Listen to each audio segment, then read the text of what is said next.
നമസ്കാരം, എല്ലാവർക്കും PSC ടോപ്പറിലേക്ക് സ്വാഗതം. ഈ വീഡിയോയിൽ നമ്മൾ കറണ്ട് അഫെയർസിൻ്റെ അതായത് 2020 ജനുവരി തൊട്ട് 2021 മെയ് വരെയുള്ള കറണ്ട് അഫെയർസിൻ്റെ വീഡിയോ ആണിത്. അതായത് ഇമ്പോർട്ടൻ്റ് ആയിട്ടുള്ള ക്വസ്റ്റ്യൻസ് ഉള്ള കറണ്ട് അഫെയർസാണ്. നമുക്കറിയാം ഇതിന് മുമ്പ് നമ്മൾ 50 ക്വസ്റ്റ്യൻസ് കംപ്ലീറ്റ് ചെയ്തിട്ടുണ്ടായിരുന്നു. അടുത്ത 50 എണ്ണത്തിൻ്റെ വീഡിയോയാണ്. അപ്പോൾ നിങ്ങൾ ഫുള്ളായിട്ട് കാണുക, അതുപോലെ നോട്ട് ചെയ്തെടുക്കുക. അതുപോലെ ഞാനിപ്പോൾ അൺഅക്കാഡമിയിൽ ക്ലാസ് ചെയ്യുന്നുണ്ട്, അതിൻ്റെ ലിങ്ക് ഞാൻ തരാം. അതുപോലെ തന്നെ നമുക്കൊരു ടെലഗ്രാം ചാനലുണ്ട്, നിഖില മെരിറ്റ് ജോസ് എന്നാണ്. അതിൽ നിങ്ങൾ ജോയിൻ ചെയ്യുക. അപ്പോൾ നിങ്ങൾക്ക് ക്ലാസ്സുകളുടെയൊക്കെ അപ്ഡേറ്റ്സ് കിട്ടുന്നതായിരിക്കും. അൺഅക്കാഡമിയിൽ നമുക്ക് കറണ്ട് അഫെയർസിൻ്റെയും അതുപോലെ തന്നെ SSCRT ടെക്സ്റ്റ് ബുക്ക് ബേസ്ഡ് ആയിട്ടുള്ള മോക്ക് ടെസ്റ്റുകളും, നമുക്കറിയാം SSCRT ടെക്സ്റ്റ് ബുക്കിൻ്റെ ക്ലാസ് നമ്മൾ ഓൾറെഡി ചാനലിൽ കംപ്ലീറ്റ് ആകാറായിട്ടുണ്ട്.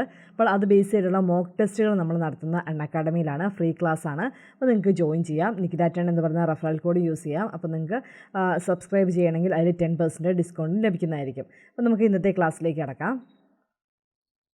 51ാമത്തെ ക്വസ്റ്റ്യൻ ആണ്. ഇന്ത്യയിലെ ആദ്യത്തെ സീ പ്ലെയിൻ ഒക്ടോബർ 31 സർവീസ് തുടങ്ങിയത് ഏത് സംസ്ഥാനത്താണ്? ആൻസർ ഗുജറാത്താണ് കേട്ടോ. ഇന്ത്യയിലെ ആദ്യത്തെ സീ പ്ലെയിൻ ഒക്ടോബർ 31 സർവീസ് തുടങ്ങിയത് ഗുജറാത്തിലാണ്. അഹമ്മദാബാദിലെ സബർമതി നദി മുതൽ ഏകതാ പ്രതിമ വരെയാണ് ഈ ഒരു സീ പ്ലെയിൻ്റെ സർവീസ് എന്ന് ഓർത്ത് വയ്ക്കുക. എവിടെ മുതൽ എവിടെ വരെയാണ്? അഹമ്മദാബാദിലെ സബർമതി മുതൽ ഏകതാ പ്രതിമ വരെയാണ്. അപ്പോൾ ഗുജറാത്തിലാണ് ഒക്ടോബർ 31 സീ പ്ലെയിൻ ഇന്ത്യയിൽ ആദ്യമായിട്ട് സ്റ്റാർട്ട് ചെയ്തതെന്ന് ഓർത്ത് വയ്ക്കുക. അടുത്തത് വാക്സിൻ കിങ് ഓഫ് ഇന്ത്യ എന്ന് അറിയപ്പെടുന്ന ആരാണ്? സിറസ് എസ് പൂനാവാലയാണ് കേട്ടോ. സിറസ് എസ് പൂനാവാലയാണ് വാക്സിൻ കിങ് ഓഫ് ഇന്ത്യ. അദ്ദേഹമാണ് സെറം ഇൻസ്റ്റിറ്റ്യൂട്ട് ഓഫ് ഇന്ത്യയുടെ സ്ഥാപകൻ കേട്ടോ. സെറം ഇൻസ്റ്റിറ്റ്യൂട്ട് ഓഫ് ഇന്ത്യയുടെ സ്ഥാപകനാണ്. പൂനെയിലാണ് സെറം ഇൻസ്റ്റിറ്റ്യൂട്ട് ഓഫ് ഇന്ത്യ. ഇപ്പോൾ സെറം ഇൻസ്റ്റിറ്റ്യൂട്ട് ഓഫ് ഇന്ത്യയുടെ CEO ആരാണ്? അദാർ പൂനാവാലയാണ് കേട്ടോ. ആരാണ്? അദാർ പൂനാവാലയാണ്. ഓർത്ത് വയ്ക്കുക. ഇദ്ദേഹത്തിന് സുരക്ഷ നൽകുന്നതിനെക്കുറിച്ചൊക്കെ നമ്മൾ ന്യൂസ് പേപ്പറിൽ കണ്ടിട്ടുണ്ട്. അപ്പോൾ vaccine king of India Cyrus S പൂനാവാലയാണ് കേട്ടോ. അതുപോലെ തന്നെ നമുക്കറിയാം കോവിഷീൽഡ് ഉൽപ്പാദിപ്പിക്കുന്നത് ആരാണ്? സെറം ഇൻസ്റ്റിറ്റ്യൂട്ട് ഓഫ് ഇന്ത്യ ആണെന്ന് ഓർത്ത് വയ്ക്കുക. അടുത്തത് ശ്രീലങ്കൻ പ്രൈം മിനിസ്റ്ററായി നിയമിതനായത് മഹീന്ദ രാജപക്സെയാണ്. അതുപോലെ ശ്രീലങ്കയുടെ പ്രസിഡന്റ് ആരാണ്? ഗോതബയ രാജപക്സെയാണ്. രണ്ടും മാറിപ്പോകാതെ പഠിച്ചു വയ്ക്കുക. Prime minister Mahinda Rajapaksa, president Gotabaya Rajapaksa. ഇവർ രണ്ടുപേരും സഹോദരങ്ങളാണ്. ഇനി ഈ ശ്രീലങ്കയുടെ പ്രത്യേകത, ശ്രീലങ്കയ്ക്ക് 2 ക്യാപിറ്റലുണ്ട്, കൊളംബോ സിറ്റിയും അതുപോലെ ശ്രീ ജയവർദ്ധനപുര കോട്ടയും കേട്ടോ. അത് പഠിച്ചു വയ്ക്കുക. കൊളംബോ സിറ്റി, ശ്രീ ജയവർദ്ധനപുര കോട്ട, ഇത് രണ്ടും ശ്രീലങ്കയുടെ ക്യാപിറ്റൽസ് ആണെന്ന് ഓർത്ത് വെക്കണം. Colombo city executive and judicial ക്യാപിറ്റലാണ്. ശ്രീ ജയവർദ്ധനപുരം കോട്ട ലെജിസ്ലേറ്റീവ് ക്യാപിറ്റലാണ്. അതായത് നിയമസഭ ജയവർദ്ധനപുര കോട്ടയിലാണെന്ന് ഓർത്ത് വയ്ക്കുക കേട്ടോ. അടുത്തിലേക്ക് കിടക്കാം. നോബൽ പ്രൈസ് ആണ് നമ്മൾ നോക്കാൻ പോകുന്നത്. The Nobel prize in physiology അഥവാ മെഡിസിൻ ആരാണെന്ന് ചോദിച്ചാൽ ആരൊക്കെയാണ്? ഹാർവേ ജെ ഓൾട്ടറും ചാൾസ് എം റൈസും അതുപോലെ തന്നെ മൈക്കിൾ ഡങ്ടണുമാണ് കേട്ടോ. അപ്പോൾ ഓർത്ത് വയ്ക്കുക, മെഡിസിൻ്റെ ഈ പറയുന്ന നോബൽ പ്രൈസ് ആണ്. ഓർത്ത് വയ്ക്കണം. അതായത് മൈക്കിള് ഈ പറയുന്ന മരുന്നിന് പകരമായിട്ട് അല്ലെങ്കിൽ റൈസിന് പകരമായിട്ട് മരുന്ന് കഴിച്ചു, അങ്ങനെ എന്തെങ്കിലും നിങ്ങൾ കണക്ട് ചെയ്ത് വയ്ക്കുക. അതാണ് ഒരു ജസ്റ്റ് ഒരു കോഡായിട്ട്. മൈക്കിൾ എന്ത് ചെയ്തു? റൈസിന് അതായത് ചോറിന് പകരമായിട്ട് ഓൾട്ടറായിട്ട് എന്ത് ചെയ്തു? മെഡിസിൻ കഴിച്ചു, അങ്ങനെ എന്തെങ്കിലും കണക്ട് ചെയ്ത് വയ്ക്കുക. അപ്പോൾ ഹാർവേ ജെ ആൾട്ടർ, അതുപോലെ ചാൾസ് എം റൈസ്, അതുപോലെ മൈക്കിൾ ഹങ്ടൺ, ഇവരൊക്കെയാണ് മെഡിസിൻ്റെ നോബൽ പ്രൈസ് വിന്നേഴ്സ്. ഇവർ ഹെപ്പറ്റൈറ്റിസ് സിയുടെ ഡിസ്കവറിയുമായി ബന്ധപ്പെട്ടാണ്. ഇവർ 3 പേരും ഒരു മേഖലയിൽ വർക്ക് ചെയ്തവരാണ്. അടുത്തത് നോബൽ പ്രൈസ് ഇൻ ഫിസിക്സ് നോക്കാം. ഫിസിക്സിൻ്റെ നോബൽ പ്രൈസ് വിന്നേഴ്സ് 3 പേരാണ്. റോജർ പെൻറോസ്, അതുപോലെ തന്നെ റെയിൻഹാർഡ്, അതുപോലെ ആൻഡ്രിയ ഗസ്. ഇവരൊക്കെയാണ് ഫിസിക്സിൻ്റെ നോബൽ പ്രൈസ് വിന്നേഴ്സ്. ഓർത്ത് വയ്ക്കുക. ഫിസിക്സ്, പെൻറോസ്, റെയിൻഹാർഡ്, അതുപോലെ ആൻഡ്രിയ, ഇവർ 3 പേരും പഠിച്ചു വയ്ക്കുക. Physics, Penrose, Reinhard, Andrea. ഇനി നോബൽ പ്രൈസ് ഇൻ കെമിസ്ട്രി. ഈ ഒരു നോബൽ പ്രൈസിന് പ്രത്യേകതയുണ്ട്. ചരിത്രത്തിൽ ആദ്യമായിട്ടാണ് സ്ത്രീകൾ മാത്രം അടങ്ങിയ ഒരു ടീമിന് നോബൽ പ്രൈസ് കിട്ടുന്നത്. അപ്പോൾ നോബൽ പ്രൈസ് ഇൻ കെമിസ്ട്രി കിട്ടിയത് 2 വനിതകൾക്കാണ് കേട്ടോ. ഇമ്മാനുവൽ കാർട്ടർപെൻറ്ററും അതുപോലെ ജെന്നിഫർ എ ഡൗഡ്നെയും കേട്ടോ. ഇമ്മാനുവൽ കാർപെൻറ്റിയറും അതുപോലെ ജെന്നിഫർ എ ഡൗഡ്നെയുമാണ്. ഇമ്മാനുവൽ കാർപെൻറ്ററും ജെന്നിഫർ എ ഡൗഡ്നെയുമാണ്. ഈ ഫസ്റ്റ് നെയിമെങ്കിലും പഠിച്ചു വയ്ക്കുക. ഇമ്മാനുവലെയും അതുപോലെ തന്നെ ജെന്നിഫറും, അത് ഇമ്പോർട്ടൻ്റ് ആണ്. ഇത് ആദ്യമായിട്ടാണ് ഇങ്ങനെ ഒരു കെമിസ്ട്രിക്ക് നോബൽ പ്രൈസ് കിട്ടിയതിനൊരു പ്രത്യേകത എന്താണെന്ന് വെച്ചാൽ ചരിത്രത്തിൽ ആദ്യമായിട്ടാണ് വനിതകൾക്ക് മാത്രമായിട്ട്, അവർ മാത്രം അടങ്ങുന്ന ഒരു ടീമിന് നോബൽ പ്രൈസ് കിട്ടുന്നത്.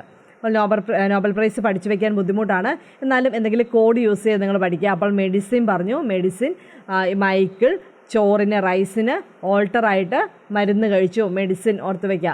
ഇനി ഫിസിക്സിൻ്റെ നോബൽ പ്രൈസ് ആണെങ്കിൽ പെൻറോസ്, റെയിൻഹാർഡ്, ആൻഡ്രിയ ഇവർക്കാണ് ഫിസിക്സിന് കിട്ടിയത്.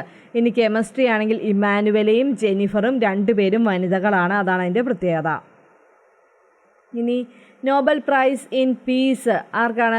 വേൾഡ് ഫുഡ് പ്രോഗ്രാമിനാണ് കേട്ടോ, അത് ഓർത്ത് വയ്ക്കാൻ ബുദ്ധിമുട്ടില്ല. വേൾഡ് ഫുഡ് പ്രോഗ്രാമിനാണ് സമാധാനത്തിനുള്ള നോബൽ പ്രൈസ് എന്ന് ഓർത്ത് വയ്ക്കുക കേട്ടോ. വേൾഡ് ഫുഡ് പ്രോഗ്രാം സമാധാനത്തിനുള്ള നോബൽ പ്രൈസ്. ഇനി എക്കണോമിക് സയൻസ്, എക്കണോമിക്സിനുള്ള നോബൽ പ്രൈസ് ആർക്കാണ്? പോൾ മിൽഗ്രോൺ അതുപോലെ റോബർട്ട് വിൽസൺ ഇവർക്കാണ് എക്കണോമിക്സിനുള്ള നോബൽ പ്രൈസ് കിട്ടിയിരിക്കുന്നത്. പോൾ മിൽഗ്രോം അതുപോലെ റോബർട്ട് വിൽസൺ. മിൽ വിൽ എന്ന് ഓർത്ത് വയ്ക്കുക കേട്ടോ, മിൽ വിൽ. ഏതാണ്? പോൾ മിൽഗ്രോം, റോബർട്ട് വിൽസൺ ഇവർക്കാണ് എക്കണോമിക്സിനുള്ള നോബൽ പ്രൈസ് കിട്ടിയത്. ഇനി ലിറ്ററേച്ചറിനുള്ള നോബൽ പ്രൈസ് കിട്ടിയത് ആർക്കാണ്? ലൂസി ഗ്ലക്കിനാണ് കേട്ടോ, ലൂസി ഗ്ലക്കിന്. അതായത് ലിറ്ററേച്ചറിനുള്ള നോബൽ പ്രൈസ് ലൂസി ഗ്ലക്കിനാണെന്ന് ഓർത്ത് വയ്ക്കുക. ലിറ്ററേച്ചർ ലൂസി ഗ്ലക്കിനാണ്. ഇനി ഇന്ത്യയും ബംഗ്ലാദേശും 2020 ഒക്ടോബറിൽ ബംഗാൾ ഉൾക്കടലിൽ നടത്തിയ നാവികാഭ്യാസം ഏതാണ്? ബോങ്കോ സാഗർ. ഏതാണ്? ബോങ്കോ സാഗറാണ് കേട്ടോ. ഇന്ത്യയും ബംഗ്ലാദേശും ചേർന്ന് 2020 ഒക്ടോബറിൽ ബംഗാൾ ഉൾക്കടലിൽ നടത്തിയ നാവികാഭ്യാസമാണ് ബോങ്കോ സാഗർ. ഇനി നമുക്കറിയാം ഇന്ത്യയിലെ ആദ്യ ഓസ്കാർ അവാർഡ് ജേതാവ് ഈ അടുത്ത് അന്തരിക്കുകയുണ്ടായി. ആരാണ്? ബാനു അത്തയ്യാണ്. ഗാന്ധി സിനിമയുടെ വസ്ത്രാലങ്കാരത്തിനാണ് ബാനു അത്തയ്യയ്ക്ക് ഇന്ത്യയിലെ ആദ്യത്തെ ഓസ്കാർ അവാർഡ് കിട്ടിയത് എന്ന് ഓർത്തു വയ്ക്കുക. അതുപോലെ തന്നെ 1982 ഓസ്കാർ അവാർഡ് കിട്ടിയത്. ഈ പറയുന്ന ഗാന്ധി എന്ന് പറയുന്ന സിനിമയുടെ സംവിധായകൻ ആരാണ്? റിച്ചാർഡ് അറ്റൻബറോയാണ്. അതുപോലെ തന്നെ ഈ പറയുന്ന ബാനു അത്തയ്യയുടെ പ്രശസ്തമായ കൃതി ഏതാണ്? ഇത് ആർട്ട് ഓഫ് കോസ്റ്റ്യൂം ഡിസൈൻ ആണ്. ഏതാണ്? ഇത് ആർട്ട് ഓഫ് കോസ്റ്റ്യൂം ഡിസൈൻ ആണ്, ഓർത്തു വയ്ക്കുക. അപ്പോൾ ഇന്ത്യയിലെ ആദ്യത്തെ ഓസ്കാർ അവാർഡ് ജേതാവ് ബാനു അത്തയ്യാണ്. 1982 കിട്ടുന്നത്. ഗാന്ധി സിനിമയ്ക്കാണ്. റിച്ചാർഡ് അറ്റൻബറോയാണ് ഗാന്ധി സിനിമയുടെ സംവിധായകൻ. The art of costume design ആരുടെ ബുക്കാണ്? ഈ പറയുന്ന ബാനു അത്തയ്യയുടെ കൃതിയാണെന്ന് ഓർത്തു വയ്ക്കുക. ഇനി അടുത്തത് ആര്യസഭ. നമ്മളെല്ലാവരും PSC പഠിക്കുമ്പോഴൊക്കെ കേൾക്കുന്നതാണ് ആര്യസഭ. 1875 രൂപീകരിച്ച ദയാനന്ദ സരസ്വതി രൂപീകരിച്ച ആര്യസഭ. എന്നാൽ ഇത് ആര്യസഭ എന്ന രാഷ്ട്രീയ കക്ഷിയാണ്. ഇതിന് രൂപം കൊടുത്ത വ്യക്തി ഈ അടുത്ത് അന്തരിക്കുകയുണ്ടായി. അദ്ദേഹമാണ് സ്വാമി അഗ്നിവേശ്. ആരാണ്? ആര്യസഭ എന്ന രാഷ്ട്രീയ കക്ഷിക്ക് രൂപം കൊടുത്ത വ്യക്തി ആരാണ്? സ്വാമി അഗ്നിവേശ് ആണ്. ആരാണ്? സ്വാമി അഗ്നിവേശ്. അടുത്ത് നമുക്ക് നോക്കാം. റാഫേൽ യുദ്ധവിമാനങ്ങൾ ഔദ്യോഗികമായി ഇന്ത്യയുടെ ഭാഗമാകുന്ന ചടങ്ങിൽ പങ്കെടുത്ത ഫ്രാൻസിലെ വനിതാ പ്രതിരോധ മന്ത്രി ആരാണ്? ഫ്ലോറൻസ് പാർലിയാണ്. നമുക്കറിയാം റാഫേൽ വിമാനങ്ങൾ മേടിച്ചത് ഫ്രാൻസിൽ നിന്നാണ്. ദസോൾട്ട് ഏവിയേഷനാണ് ഈ റാഫേൽ വിമാനങ്ങൾ നിർമ്മിച്ചത്. അപ്പോൾ ഈ റാഫേൽ വിമാനങ്ങൾ ഇന്ത്യയുടെ ഭാഗമാകുന്ന ആ ഒരു ചടങ്ങിൽ ഫ്രാൻസിലെ വനിതാ പ്രതിരോധ മന്ത്രി പങ്കെടുത്തിട്ടുണ്ടായിരുന്നു. പേരാണ് ഫ്ലോറൻസ് പാർലി. അടുത്തത് കോവിഡ് മഹാമാരിയുടെ സാഹചര്യങ്ങൾ വിലയിരുത്തി നിർദ്ദേശങ്ങൾ സമർപ്പിക്കാനായി വേൾഡ് ഹെൽത്ത് ഓർഗനൈസേഷൻ. ആരാണ്? വേൾഡ് ഹെൽത്ത് ഓർഗനൈസേഷനാണ് രൂപീകരിച്ച 11 അംഗ സമിതിയിൽ ഉൾപ്പെട്ട ഇന്ത്യൻ വനിതയാണ് പ്രീതി സുദൻ കേട്ടോ. ലോകാരോഗ്യ സംഘടന ഉണ്ടാക്കിയ ഒരു 11 അംഗ സമിതിയിൽ ഉൾപ്പെട്ട ഇന്ത്യൻ വനിത ആരാണ്? പ്രീതി സുദനാണ്. എന്തിനായിരുന്നു? കോവിഡ് മഹാമാരിയുടെ സാഹചര്യങ്ങൾ വിലയിരുത്തി നിർദ്ദേശങ്ങൾ സമർപ്പിക്കാനുള്ള ഒരു സമിതിയാണ്. പ്രീതി സുദനാണ് ഈ പറയുന്ന ഇന്ത്യൻ വനിത എന്ന് ഓർത്തു വയ്ക്കുക. അടുത്ത സംസ്ഥാന സർക്കാർ മാതൃക ഉത്തരവാദിത്ത ടൂറിസ്റ്റ് ഗ്രാമമായി പ്രഖ്യാപിച്ചത് ഏത് ഗ്രാമത്തെയാണ്? അയ്മനമാണ് കേട്ടോ. കോട്ടയം ജില്ലയിലെ അയ്മനമാണ് സംസ്ഥാന സർക്കാർ മാതൃക ഉത്തരവാദിത്ത ടൂറിസ്റ്റ് ഗ്രാമമായിട്ട് പ്രഖ്യാപിച്ചതെന്ന് ഓർത്തു വയ്ക്കുക. അയ്മനം, കോട്ടയം. അടുത്തത് ഗോഡ് മദർ ഓഫ് കാർഡിയോഗ്രഫി എന്നറിയപ്പെടുന്ന ഈയിടെ അന്തരിച്ച പ്രമുഖ ഹൃദ്രോഗ വിദഗ്ധയാരാണ്? ഡോക്ടർ എസ് പത്മാവതിയാണ് കേട്ടോ. ഡോക്ടർ എസ് പത്മാവതിയാണ് ഈയിടെ അന്തരിച്ച ഹൃദ്രോഗ വിദഗ്ധയാണ് ഡോക്ടർ എസ് പത്മാവതി എന്ന് ഓർത്ത് വയ്ക്കുക. ഗോഡ് മദർ ഓഫ് കാർഡിയോഗ്രഫി എന്നറിയപ്പെടുന്നത് ഡോക്ടർ എസ് പത്മാവതിയാണ്. Doctor S Padmavati godmother of cardiography എന്ന് ഓർത്ത് വയ്ക്കുക. അടുത്ത് 2020 സെപ്റ്റംബർ 2 ഏത് മഹായുദ്ധം അവസാനിച്ചതിന് 75 വർഷം തികഞ്ഞ ദിവസമാണെന്ന് ചോദിച്ചാൽ രണ്ടാം ലോക മഹായുദ്ധമാണ് കേട്ടോ. 2020 സെപ്റ്റംബർ 2 രണ്ടാം ലോക മഹായുദ്ധം അവസാനിച്ചിട്ട് 75 വർഷം തികഞ്ഞു. ഇതുമായി ബന്ധപ്പെട്ട ഈ രണ്ടാം ലോക മഹായുദ്ധത്തിൽ പങ്കെടുത്ത പല രാജ്യങ്ങളും കുറച്ച് ഈ പറയുന്ന ആഘോഷങ്ങളൊക്കെ നടത്തിയിട്ടുണ്ടായിരുന്നു 75 വർഷം തികഞ്ഞതുമായി ബന്ധപ്പെട്ട്. അതുകൊണ്ട് ഇതൊന്ന് ഓർത്ത് വയ്ക്കാം. ഇനി രണ്ടാം ലോക മഹായുദ്ധം ആരംഭിച്ചതെന്നാണ്? 1939 കേട്ടോ. 1939 സെപ്റ്റംബർ 1 രണ്ടാം ലോക മഹായുദ്ധം അവസാനിച്ചത് 1945 സെപ്റ്റംബർ 2 കേട്ടോ. 1939 സെപ്റ്റംബർ 1 ആരംഭിക്കുന്നു, 1945 സെപ്റ്റംബർ 2 അവസാനിക്കുന്നു. അപ്പോൾ രണ്ടാം ലോക മഹായുദ്ധം അവസാനിച്ചിട്ട് 75 വർഷം തികഞ്ഞ ദിവസം 2020 സെപ്റ്റംബർ 2. മത്സ്യഫെഡ് ഫ്രഷ് മീൻ പദ്ധതിയുടെ ബ്രാൻഡ് അംബാസിഡറായി തിരഞ്ഞെടുക്കപ്പെട്ടതാരാണ്? ജോയി സെബാസ്റ്റ്യൻ ആണ് അല്ലേ. ടെക്ജനീഷ്യ എന്ന കമ്പനി വി കൺസോൾ എന്ന് പറയുന്ന ഒരു സൂം മീറ്റിംഗ് എന്ന് പറയുന്ന ആ ഒരു ആപ്പിന് പകരമായിട്ട് ഒരു വീഡിയോ കോൺഫറൻസിങ് ആപ്പ് തദ്ദേശീയമായിട്ട് ഇന്ത്യയിൽ നിർമ്മിച്ചു. ഇവർക്ക് ഫസ്റ്റ് പ്രൈസ് കിട്ടിയെന്നൊക്കെ നമ്മൾ പഠിച്ചിട്ടുണ്ട്. അപ്പോൾ ജോയി സെബാസ്റ്റ്യൻ ആണ് ആര്? ഈ ടെക്ജനീഷ്യ എന്ന് പറയുന്ന കമ്പനിയുടെ CEO. അദ്ദേഹമാണ് മത്സ്യഫെഡിൻ്റെ ഫ്രഷ് മീൻ പദ്ധതിയുടെ ബ്രാൻഡ് അംബാസിഡർ. ഫ്രഷ് മീൻ പദ്ധതിയുടെ ബ്രാൻഡ് അംബാസിഡർ ആരാണ്? ജോയി സെബാസ്റ്റ്യൻ. കേന്ദ്ര സർവീസ് ജീവനക്കാരുടെ സമഗ്ര പരിശീലനത്തിന് വേണ്ടിയുള്ള പുതിയ പദ്ധതി ഏതാണ്? മിഷൻ കർമ്മയോഗിയാണ് കേട്ടോ. മിഷൻ കർമ്മയോഗി കേന്ദ്ര സർവീസ് ജീവനക്കാരുടെ സമഗ്ര പരിശീലനത്തിന് വേണ്ടിയുള്ള പുതിയ പദ്ധതിയാണ് മിഷൻ കർമ്മയോഗി. 2020 ഇന്ത്യയിൽ പ്രവർത്തനം അവസാനിപ്പിച്ച ആഗോള മനുഷ്യാവകാശ സംഘടന ഏതാണ്? ആംനസ്റ്റി ഇൻ്റർനാഷണൽ ആണ് കേട്ടോ. ആംനസ്റ്റി ഇൻ്റർനാഷണൽ ആണ് 2020 ഇന്ത്യയിൽ പ്രവർത്തനം അവസാനിപ്പിച്ചതെന്ന് ഓർത്തുവയ്ക്കുക. 1961 പീറ്റർ ബെനൻസൺ, അറിയാലോ. 1961 പീറ്റർ ബെനൻസനാണ് ആംനസ്റ്റി ഇൻ്റർനാഷണൽ സ്ഥാപിച്ചത്. നോബൽ പ്രൈസ് കിട്ടിയത് 1977 കേട്ടോ. ആംനസ്റ്റി ഇൻ്റർനാഷണലിൽ നോബൽ പ്രൈസ് കിട്ടിയത് 1977 അതുപോലെ 1961 പീറ്റർ ബെനൻസനാണ് ആംനസ്റ്റി ഇൻ്റർനാഷണൽ സ്ഥാപിച്ചതെന്ന് ഓർത്തുവയ്ക്കാം. കന്നുകാലി വധത്തിന് നിരോധനം ഏർപ്പെടുത്തിയ രാജ്യം ശ്രീലങ്കയാണ് കേട്ടോ. കന്നുകാലി വധത്തിന് ഈ അടുത്ത് നിരോധനം ഏർപ്പെടുത്തിയ രാജ്യം ഏതാണ്? ശ്രീലങ്ക. കന്നുകാലി വധത്തിന് നിരോധനം ഏർപ്പെടുത്തിയ രാജ്യമാണ് ശ്രീലങ്ക. ജിന്ന ഇന്ത്യ വിഭജനം സ്വാതന്ത്ര്യം എന്ന പുസ്തകം രചിച്ചത് ജസ്വന്ത് സിംഗ് ആണ് കേട്ടോ. ജസ്വന്ത് സിംഗ് കാണ്ഡഹാർ വിമാനറാഞ്ചൽ സമയത്തെ കേന്ദ്രമന്ത്രിയായിരുന്നു ജസ്വന്ത് സിംഗ്. അപ്പോഴതൊക്കെ ഒന്ന് ഓർത്ത് വയ്ക്കുക. അതുപോലെ ഇദ്ദേഹം ഈ അടുത്ത് അന്തരിക്കുകയുണ്ടായി. അതുപോലെ ഈ ഒരു ബുക്ക് രചിച്ചതുമായി ബന്ധപ്പെട്ട് BJPയിൽ നിന്ന് ഇദ്ദേഹത്തിന് കുറച്ച് നാൾ മാറി നിൽക്കേണ്ടതൊക്കെ വന്നു.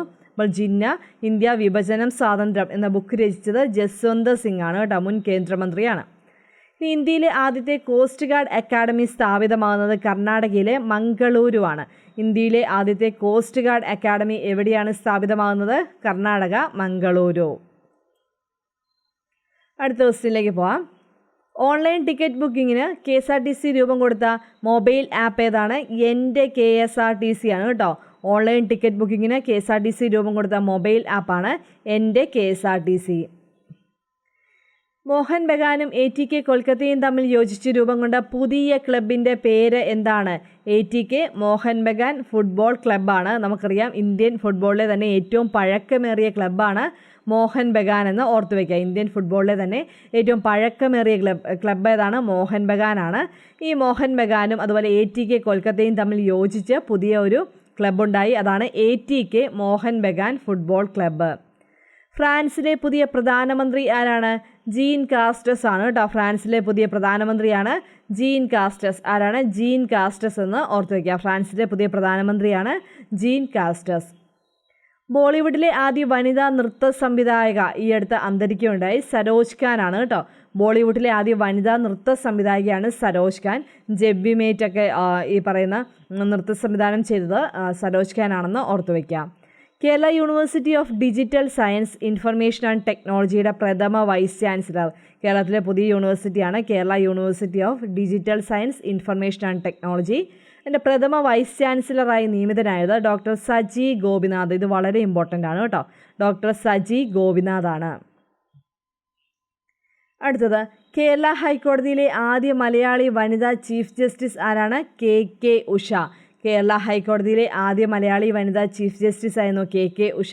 അതുപോലെ നേരിട്ട് കേരള ഹൈക്കോടതി ജഡ്ജിയായ ആദ്യ വനിതയാണ്. നേരിട്ട് കേരള ഹൈക്കോടതി ജഡ്ജിയായ ആദ്യ വനിതയാണ്. ഈ അടുത്ത് അന്തരിക്കുകയുണ്ടായി. കേരള ഹൈക്കോടതിയുടെ ചീഫ് ജസ്റ്റിസ് ആയ ആദ്യ വനിത ആരാണ്? സുജാത V മനോഹറാണ്. ആദ്യ മലയാളി വനിതയാണ് KK ഉഷ എന്ന് ഓർത്തു വയ്ക്കുക കേട്ടോ. കേരള ഹൈക്കോടതിയുടെ ആദ്യ മലയാളി വനിതാ ചീഫ് ജസ്റ്റിസ് ആണ് KK ഉഷ. അതുപോലെ കേരള ഹൈക്കോടതിയുടെ ചീഫ് ജസ്റ്റിസ് ആയ ആദ്യ വനിതയാണ് സുജാത V മനോഹർ.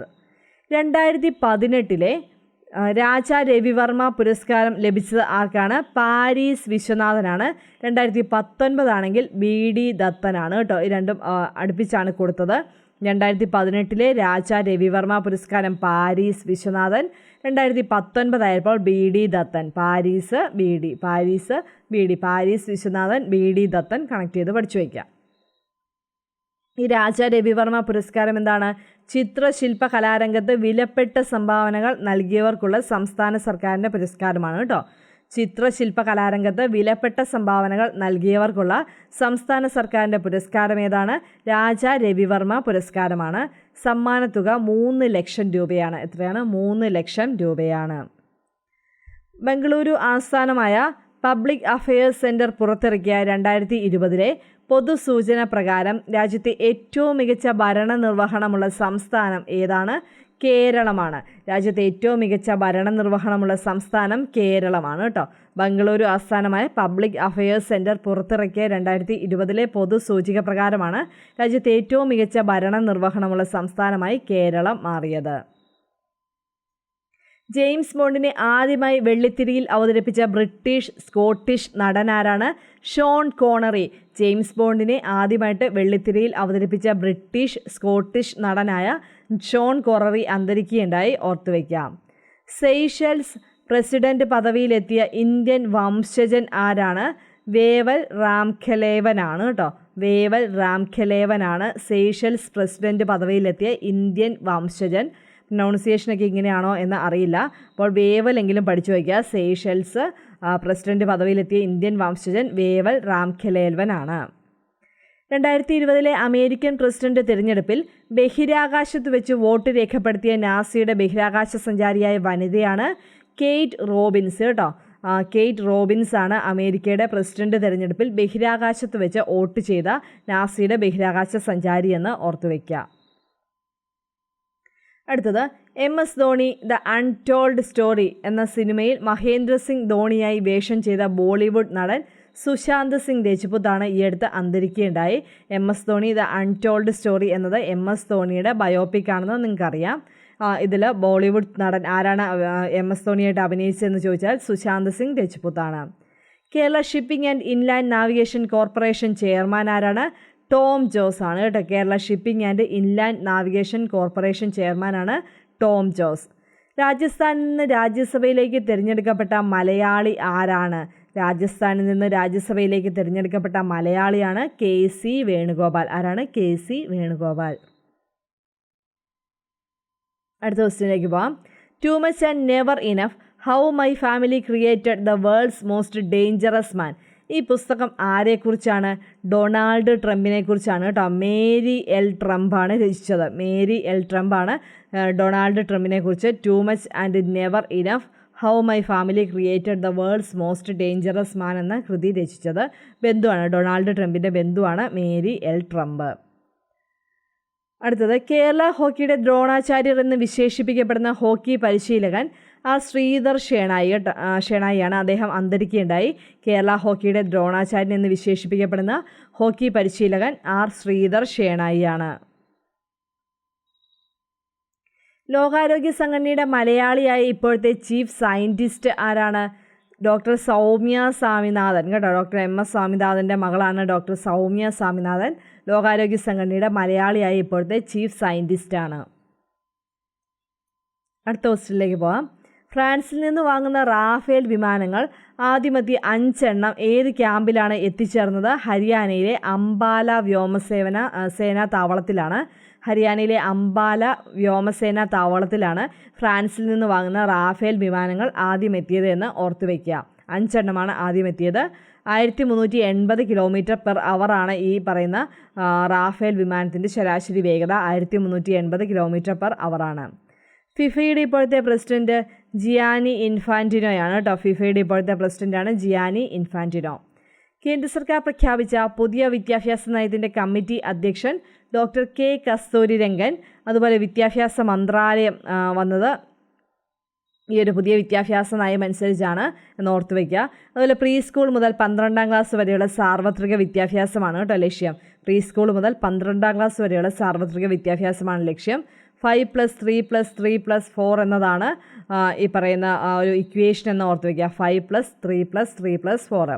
അപ്പോൾ കേന്ദ്ര സർക്കാർ പ്രഖ്യാപിച്ച പുതിയ വിദ്യാഭ്യാസ നയത്തിൻ്റെ കമ്മിറ്റി അധ്യക്ഷൻ ഡോക്ടർ കെ കസ്തൂരിരംഗനാണെന്ന് ഓർത്ത് വയ്ക്കുക. മാനവ വിഭവശേഷി മന്ത്രാലയമാണ് വിദ്യാഭ്യാസ മന്ത്രാലയമായിട്ട് മാറുന്നത്. ഇന്ത്യയിലെ ആദ്യത്തെ വാട്ടർ ടാക്സി ഉദ്ഘാടനം ചെയ്തത് ആലപ്പുഴയിൽ. ഇന്ത്യയിലെ ആദ്യത്തെ വാട്ടർ ടാക്സി എവിടെയാണ്? ആലപ്പുഴ. സംസ്ഥാനത്തെ പോലീസ് ജയിലിൽ പരിഷ്കരണത്തിനുള്ള ശുപാർശകൾ സമർപ്പിച്ച commission justice Ramachandran Nair commission. Ramachandran Nair കമ്മീഷനാണ് പോലീസ് ജയിൽ പരിഷ്കാരത്തിനുള്ള ശുപാർശകൾ സമർപ്പിച്ച കമ്മീഷനെന്ന് ഓർത്തുവയ്ക്കുക. കേരളത്തിലെ ആദ്യ ബാലസൗഹൃദ ബ്ലോക്ക് പഞ്ചായത്ത് പുഴയ്ക്കലാണ് കേട്ടോ. തൃശ്ശൂർ, പുഴയ്ക്കൽ തൃശ്ശൂരാണ് കേരളത്തിലെ ആദ്യ ബാലസൗഹൃദ ബ്ലോക്ക് പഞ്ചായത്തെന്ന് ഓർത്തുവയ്ക്കുക. യുനെസ്കോയുടെ ഇന്ത്യയിലെ സ്ഥിരം പ്രതിനിധി ആരാണ്? വിശാൽ ശർമ്മയാണ് കേട്ടോ. വിശാൽ വി ശർമ്മയാണ് യുനെസ്കോയുടെ ഇന്ത്യയുടെ സ്ഥിരം പ്രതിനിധി എന്ന് ഓർത്തുവയ്ക്കുക. യുനെസ്കോയിൽ ഇന്ത്യയുടെ സ്ഥിരം പ്രതിനിധിയാണ് വിശാൽ വി ശർമ്മ. പുതുച്ചേരിയുടെ തെരഞ്ഞെടുപ്പ് കമ്മീഷണറായി ചുമതലയേറ്റ മലയാളി റോയ് പി തോമസ് ആണ് കേട്ടോ. പുതുച്ചേരിയുടെ തെരഞ്ഞെടുപ്പ് കമ്മീഷണറായി ചുമതലയേറ്റ മലയാളി ആരാണ്? Roy P Thomas. 2020 US open tennis വനിതാ കിരീടം നേടിയത് നവോമി ഒസാക്ക. പുരുഷ വിഭാഗം ഡൊമിനിക് തീം ഓസ്ട്രേലിയയാണ് കേട്ടോ. Dominic Thiem. അപ്പോൾ നമുക്ക് നോക്കാം. നവോമി ഒസാക്ക, ഡൊമിനിക് തീം, ഇവർക്കാണ് US ഓപ്പൺ 2020 കേട്ടോ. 2020 US ഓപ്പൺ ആണ് നവോമി ഒസാക്ക, അതുപോലെ ഡൊമിനിക് തീം. രാജ്യസഭയുടെ ഉപാധ്യക്ഷനാരാണ്? ഹരിവംശ നാരായൺ സിംഗ് ആണ് കേട്ടോ. രാജ്യസഭയുടെ ഉപാധ്യക്ഷൻ ഹരിവംശ നാരായൺ സിംഗ് ആണ്. പഠിച്ചു വയ്ക്കുക, വളരെ ഇമ്പോർട്ടൻ്റ് ആണ്. ദ ആർട്സ് ഓഫ് കേരള ക്ഷേത്രം എന്ന പുസ്തകം രചിച്ചത് ഡോക്ടർ കപില വാത്സ്യായൻ. ഈ അടുത്ത് അന്തരിക്കുകയുണ്ടായി. ദ ആർട്സ് ഓഫ് കേരള ക്ഷേത്രം എന്ന പുസ്തകം രചിച്ചതാരാണ്? ഡോക്ടർ കപില വാത്സ്യായനാണ്. 2020 ശാന്തി സ്വരൂപ് ഭട്നഗർ പുരസ്കാരം നേടിയ മലയാളികൾ CISR കൊടുക്കുന്നതാണ് ശാന്തി സ്വരൂപ് ഭട്നഗർ പുരസ്കാരം എന്ന് ഓർത്തുവയ്ക്കുക. അത് നേടിയ മലയാളികളാണ് UV ആനന്ദവർദ്ധനൻ മാത്സ് ആണ്, ഡോക്ടർ സുബി ജേക്കബ് കെമിസ്ട്രി ആണ് കേട്ടോ. ഡോക്ടർ UV ആനന്ദവർദ്ധനനും ഡോക്ടർ സുബി ജേക്കബും, ഇവർക്ക് രണ്ടുപേർക്കുമാണ് ശാന്തി സ്വരൂപ് ഭട്നഗർ പുരസ്കാരം കിട്ടിയതെന്ന് ഓർത്തുവയ്ക്കുക. കാലാവധി പൂർത്തിയാകാതെ രാജിവെച്ച ഷിൻസോ ആബെ ഏതു രാജ്യത്തെ പ്രധാനമന്ത്രിയായിരുന്നു? ജപ്പാൻ. കാലാവധി പൂർത്തിയാകാതെ രാജിവെച്ച ഷിൻസോ ആബെ ഏതു രാജ്യത്തെ പ്രധാനമന്ത്രിയായിരുന്നു? ജപ്പാൻ.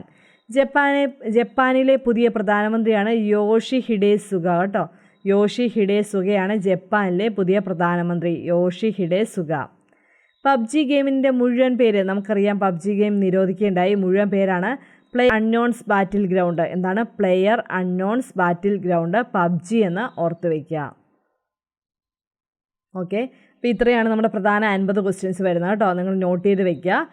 അതുപോലെ തന്നെ ഞാൻ പറഞ്ഞില്ല, അൺഅക്കാഡമിയിൽ ക്ലാസ് എടുക്കുന്നുണ്ടായിരുന്നു. നിഖില10 എന്നതാണ് എൻ്റെ referral code. Unacademy plus subscribe ചെയ്യാൻ നിങ്ങൾ ആഗ്രഹിക്കുന്നുണ്ടെങ്കിൽ നിഖില10 എന്ന് പറയുന്ന റെഫറൽ കോഡ് യൂസ് ചെയ്യുക കേട്ടോ. ബാച്ച് കോഴ്സുകൾ അവൈലബിൾ ആണ്.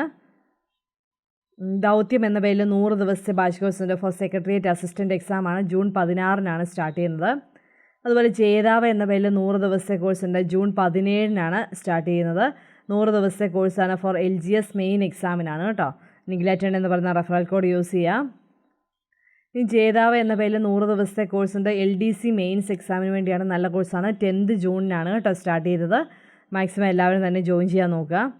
100 ദിവസത്തെ ബാച്ച്, അതുപോലെ 45 ഡേയ്സ് ക്രാഷ് കോഴ്സ് ഉണ്ട് for degree level prelims exam. June 9 start ചെയ്തതാണ്. ദിശ എന്ന പേരിൽ 120 ദിവസത്തെ ബാച്ച് കോഴ്സ് ഉണ്ട്. 12th ലെവൽ മെയിൻസ് എക്സാമിന് വേണ്ടിയാണ്. അതുപോലെ ടെസ്റ്റ് സീരീസുകൾ ഒക്കെ അവൈലബിൾ ആണ് കേട്ടോ. നിഖില10 എന്ന് പറയുന്ന റെഫറൽ കോഡ് യൂസ് ചെയ്യാം. അതുപോലെ T20 എന്ന പേരിൽ ജേതാവ് T20 എന്ന പേരിൽ ടെസ്റ്റ് സീരീസ് ഉണ്ട്. എല്ലാ ദിവസവും 20 മിനിറ്റ് 20 ക്വസ്റ്റ്യൻസ് ആണ് കേട്ടോ. അതുപോലെ ഫ്രീ ചാമ്പ്യൻഷിപ്പ് ടെസ്റ്റ് ഉണ്ട്. ഡിഗ്രി ലെവൽ സെക്രട്ടേറിയറ്റ് അസിസ്റ്റൻറ്റ് എക്സാമിന് വേണ്ടിയാണ്. എല്ലാ സൺഡേസിനും 2 PM നിങ്ങൾ അറ്റൻഡ് ചെയ്ത് നിങ്ങൾക്ക് ഫസ്റ്റ് 3 റാങ്കിലെത്തിയാൽ 3 മന്ത് സബ്സ്ക്രിപ്ഷൻ ഫ്രീ ആയിട്ട് കിട്ടുന്നതായിരിക്കും. പ്ലസ് ഫീച്ചേഴ്സ് ആണെങ്കിൽ complete exam preparation, free test series, regular doubt clearing sessions ഒക്കെയാണ് കേട്ടോ. പ്ലസ് ആണെങ്കിൽ നിങ്ങൾക്ക് എന്താണ് അൺലിമിറ്റഡ് PDF നോട്ട്സ് ഒക്കെ അവൈലബിൾ ആണ്. അപ്പോൾ നിങ്ങൾ നിഖില10 എന്ന് പറഞ്ഞ റെഫറൽ കോഡ് മറക്കാതെ തന്നെ യൂസ് ചെയ്യാം.